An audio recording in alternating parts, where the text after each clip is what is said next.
존경하는 한국노총 김동명 위원장님, 그리고 중앙집행위원 여러분, 오늘도 현장에서 열심히 땀 흘리고 있는 이 땅의 모든 노동자 여러분, 진심으로 반갑습니다. 오늘은 135주년 노동절입니다. 근로자의 날이 아니고. 뜻깊은 날을 맞아 대한민국의 모든 노동자 여러분께 깊은 존경과 감사의 말씀을 드립니다. 우리 모두는 노동자이거나 노동자의 가족입니다. 저 또한 국민에게 고용된 노동자가 되려고 열심히 노력 중입니다. 이 단순한 진실을 우리 사회는 너무 오랫동안 외면해 왔습니다. 노동이 없다면 우리의 일상도 경제도 국가도 존재할 수 없습니다. 그러나 오늘날 대한민국에서 노동의 가치가 제대로 인정받고 있는지는 의문입니다.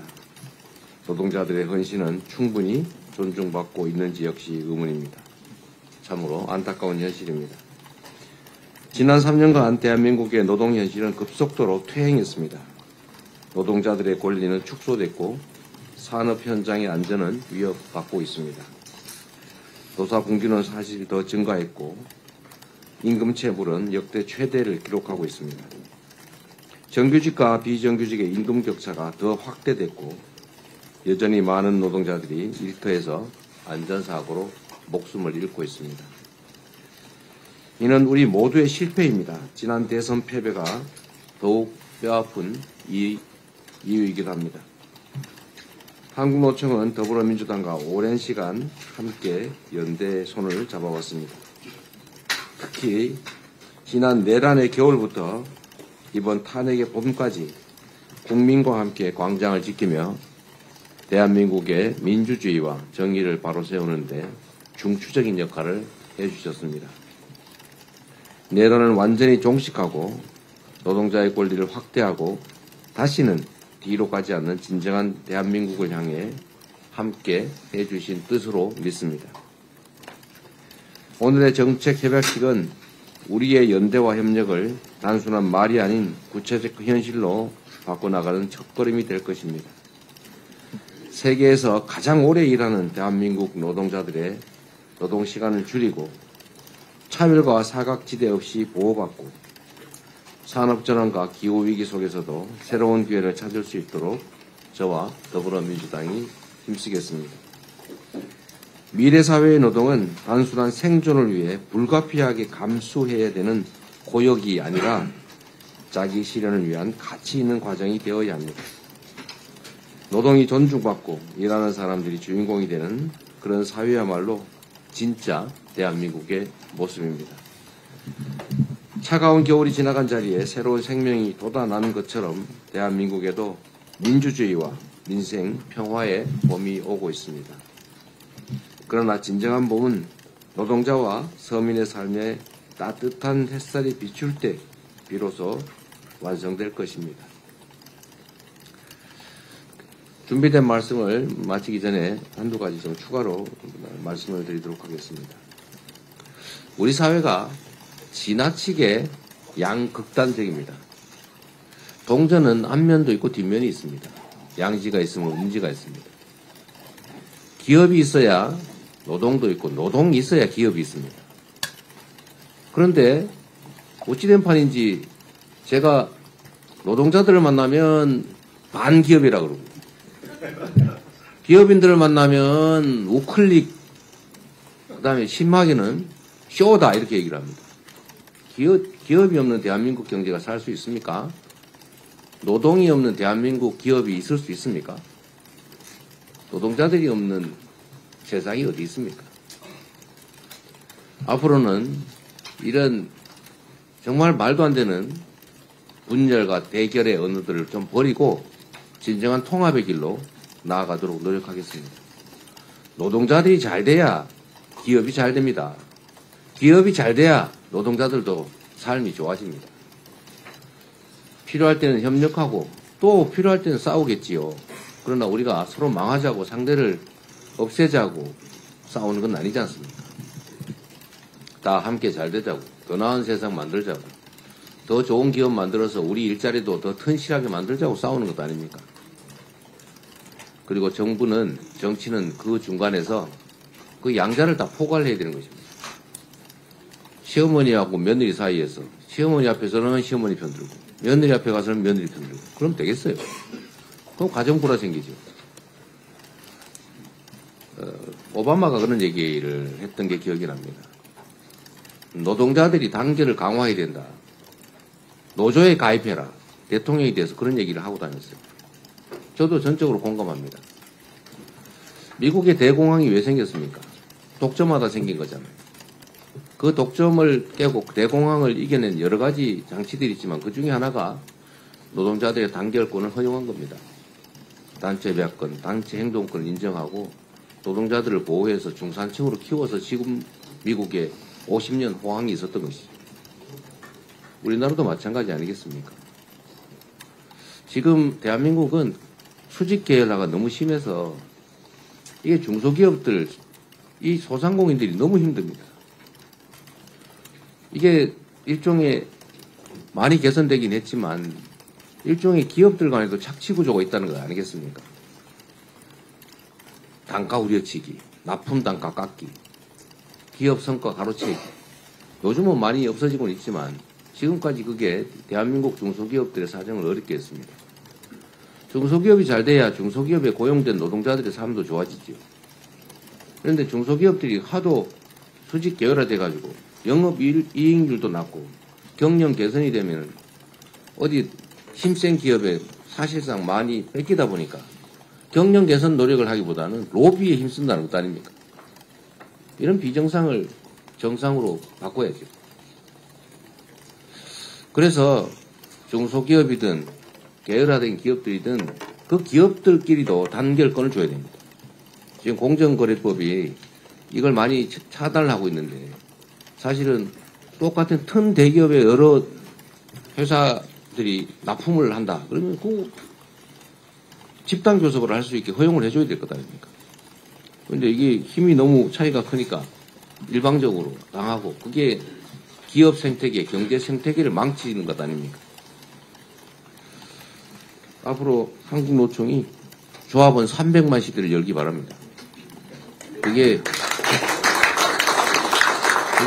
대한민국이 잘 되는 길입니다. 저는 확신합니다. 노동자들이 자기가 다니는 회사 망하라고 자기 직장 없어지라고 그런 싸움 하겠습니까? 그런 싸움을 하면 여기 계신 노조 간부들이 말리겠지요. 그런 바보들이 어디 있겠어요? 너무 과한 요구를 하는 것도 아닐 테고 또 과한 요구를 하면 그건 사회적인 지탄을 받을 겁니다. 그게 바로 토론과 타협을 통해서 균형 있게 사회가 성장하는 길, 나라가 발전하는 길이 아닐까 그렇게 생각합니다. 앞으로도 저는 노동계와 이 기업 자본가 쪽이 좀 대화를 좀 했으면 좋겠어요. 제가 그 반도체 업계 52시간 제도 도입을 놓고 토론을 해봤는데 제가 아주 황당한 걸 느꼈습니다. 서로 믿지를 않아요. 제가 이 빨간 동그란 컵을 놓고 이게 도대체 어떻게 생겼냐를 토론을 했는데 한쪽은 네모라 그러고요. 한쪽은 세모라 그러는데 제가 보니까 동그라미예요. 그래서 이거 동그라미입니다. 라고 아무리 얘기해도 세모 쪽은 그 네모가 거짓말하는 겁니다. 이렇게 얘기하고 네모 쪽에다 얘기를 하니까 그 세모가 못 믿어서 그런 거예요. 이렇게 얘기해요. 그래서 제가 보여주면 안 볼란다 이렇게 합니다. 이 대화가 단절됐어요.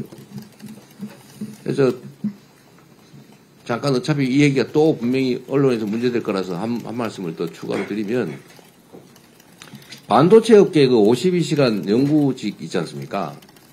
제가 기업인들 요새 많이 만나는데 그 말씀을 드려요. 제가 얘기를 해보니까 그 실익이 없는 제도더라. 여러분도 보셨겠지만 그 반도체 연구개발 그 중에서도 아주 고급 연구 인력들 연봉 1억 5천 이상 또는 1억 3천 이상 이런 분들한테 본인이 원하면 좀 몰아서 일할 수 있게 주 52시간제 예외를 인정해 주자 그러더라고요. 제가 보기에는 그 필요도 있어요. 그런데 이제 노동계에서 의심을 하지 않습니까? 저거 총 노동시간을 늘리려고 그러는 거다. 그리고 노동의 대가를 안 주고 부려먹으려고 그러는 거다. 착취하려고 그러는 거다. 이런 의심이 있잖아요. 그 양쪽을 다 얘기를 들어봤습니다. 김주영 의원님하고도 한참 얘기를 했는데. 근데 이 부분에 대해 이해가 완전히 다르더라고요. 제가 그래서 사용자 쪽에 물어봤죠. 노동자들이 이런 의심을 하는데 노동시간을 총노동시간 늘리려고 그러냐? 그랬더니 처음에는 말을 못하다가 그건 아니라고 정리했어요. 그리고 노동시간을 한쪽으로 몰았었으면은 추가 노동에 대한 노동 강도가 높아지는 것에 대한 대가를 지불하느냐? 연장 근로 50% 더 줘야 되잖아요. 주말 근로, 심야 근로 이런 거 주냐? 그거 준대요. 그럼 됐네. 그래서 결국은 총노동 시간을 늘리지 않는다. 노동 강도 강화에 따른 모든 대가를 현행 법대로 다 추가로 지급한다. 그렇게 하니까 어떤 일이 생긴 것 같습니까, 여러분? 기존에 있는 무슨 변형 근로제, 선택 근로제, 재량 근로제보다 불리한 제도예요. 그런 제도는 필요가 없어요. 그래서 사용자도 인정을 합니다. 뭐 그건 필요가 없는데? 그래서 제가 그랬어요. 그러면 철회해라. 그리고 연봉 1억 5천 이상 받는 연구개발직이 그렇게 막 강제로 막 시키면 버텨나겠냐? 다 도망가지. 그래서 그러면 필요 없대요. 그래서 결론이 어떻게 됐냐? 그 반도체 업계 쪽에서 노동부에다 요구를 했습니다. 그거 필요 없다. 단 3개월로 돼 있는 지금 노동부의 그 변형근로 인가 시간을 6개월로 늘려달라 그러더라고요. 그건 노동부 소관 아니냐. 그랬더니 제가 전에 대통령 대행하고 여당 위원장하고 저하고 정책위 의장하고 만났지 않습니까? 그 만났는데 그분들이 뭐라고 한지 아세요? 그 대통령 권한대행 최상목 대행이었죠? 요구가 다 그거였어요. 필요 없고 반도체 업계가 그런다. 노동부도 마찬가지 아니었습니까? 그거 52시간제 필요 없다. 뭐가 필요하냐? 반도체 업계의 특성을 고려해서 노동행정을 한다. 이런 좀 문구만 넣어달라면서요. 그래서 우리가 그거 왜 필요하냐? 노동부가 그 6개월로 그걸 늘리는데 3개월을 지금 6개월로 늘리는데 요걸 얻어먹으니까 요거 안 얻어먹게 그 조항을 넣어달라는 겁니다. 그래서 제가 노동계에 또 물어봤어요. 또 아무 소용없는 거고 그냥 명목적으로 생색내기로 그 조항 하나 넣어달라는데 그거 넣어주면 안 될까요? 그랬더니 안 된대요. 그거 필요 없는 걸 왜 넣냐? 그거예요. 그 말도 맞잖아요. 필요 없으니까 넣어줘도 되지 않냐? 그 말도 맞잖아요. 제가 그 양쪽을 그걸 조정을 하다가 지금 포기했어요. 이런 걸 놓고 싸워야 되겠습니까? 아무 실익이 없잖아요. 그래서 지금 반도체 지원법이 아직도 그것 때문에 처리가 안 되고 있습니다. 대체 왜 이러냐고요. 필요 없다는 건 반도체 업계 인정해요. 필요 없네. 기존 제도보다 더 불리하네. 필요 없네. 인정해요. 그러면 노동부가 6개월로 늘려야 되는데 그 명분이 필요하니까 그 법 만들어달라 해서 그런 세상에 그런 법이 어디 있냐. 근데 지금 6개월로 늘렸다면서요? 고시했다면서요? 아무 문제 없잖아요. 그러면 철회해야지 그 주장을. 그런데 지금도 그것 때문에 싸우고 있어요. 주 52시간을 이재명이가 후퇴했다 그러면서 공격하고 여당은 그 이상한 아직도 여전히 요구합니다. 그러나 확인서에 도장 받아왔잖아요. 그 말 가짜는 이런 거 하지 말아야 됩니다.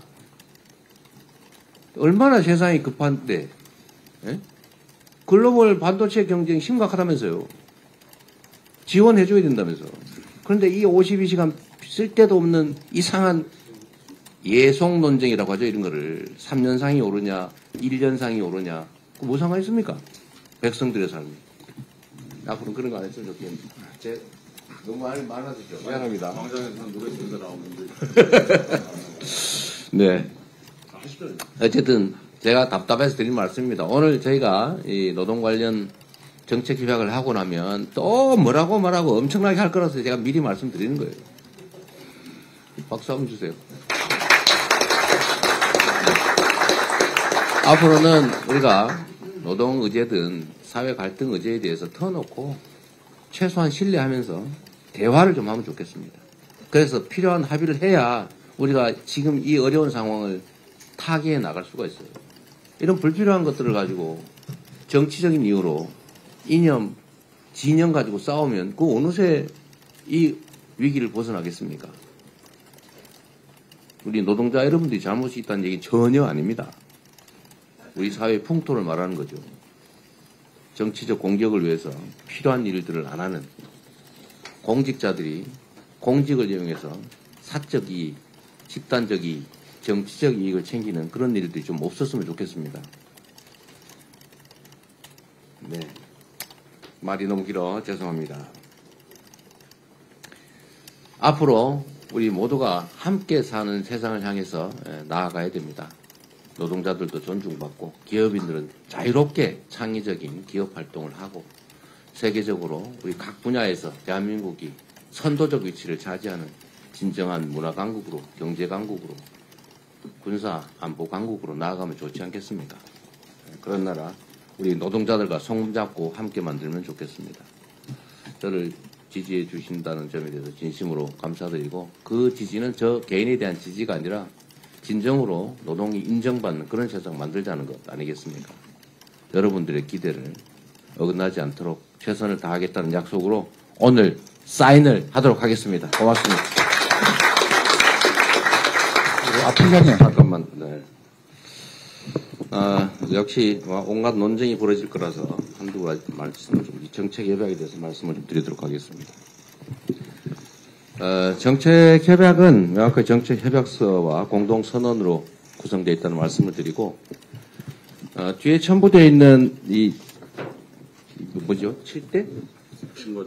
핵심 과제는 이걸 가지고 이렇게 또 뭐 이런 얘기를 했기 때문에 또 말바꾸기다 이런 얘기를 할 가능성이 있어서 제가 좀 분명하게 좀 말씀을 드리도록 하겠습니다. 이 협약 7대 과제 그리고 16대 과제는 한국노총이 추진하는 주요 정책 과제입니다. 그리고 이 한국노총이 요청하는 이 주요 정책 과제에 대해서 우리가 최선을 다해서 함께 이행을 해보도록 노력하겠다 이런 협약입니다. 그죠? 이거를 민주당의 정책 공약으로는 이해하지 않아 주시기를 바랍니다. 그렇게 이해를 안 했는데 말씀을 하시니까 그렇게 이해를 하게 됩니다. 정책 공약은 이제 명확하게 별도로 또 협의해서 발표할 겁니다. 네. 자, 협약서 설명을 마치셨으니까요. 협약서를 들고 앞을 향해 서 주시기 바랍니다. 우리 자리에 계신 동지들도 나눠주신 피켓이 있습니다. 피켓을 들고 함께 외쳐보겠습니다. 제가 구호를 외치면 마지막 음절 3번만 연호하겠습니다. 노동중심 정의로운 사회 대전환 실현하자! 실현하자! 실현하자! 실현하자! 한 번 더 하겠습니다. 노동존중 사회 실현하자! 실현하자! 실현하자! 실현하자! 예, 감사합니다. 자, 협약서를 놓고 파티 포즈 한번 취하겠습니다. 약수도 한번 해주시고. 꼭 잡고 합시다. 예.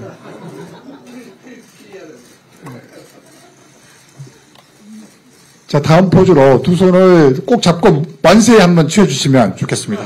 예. 예. 자, 당선이 되면 협약을 반드시 이행해야 된다는 의미를 담아서 의구를 부탁드리겠습니다. 예, 감사합니다.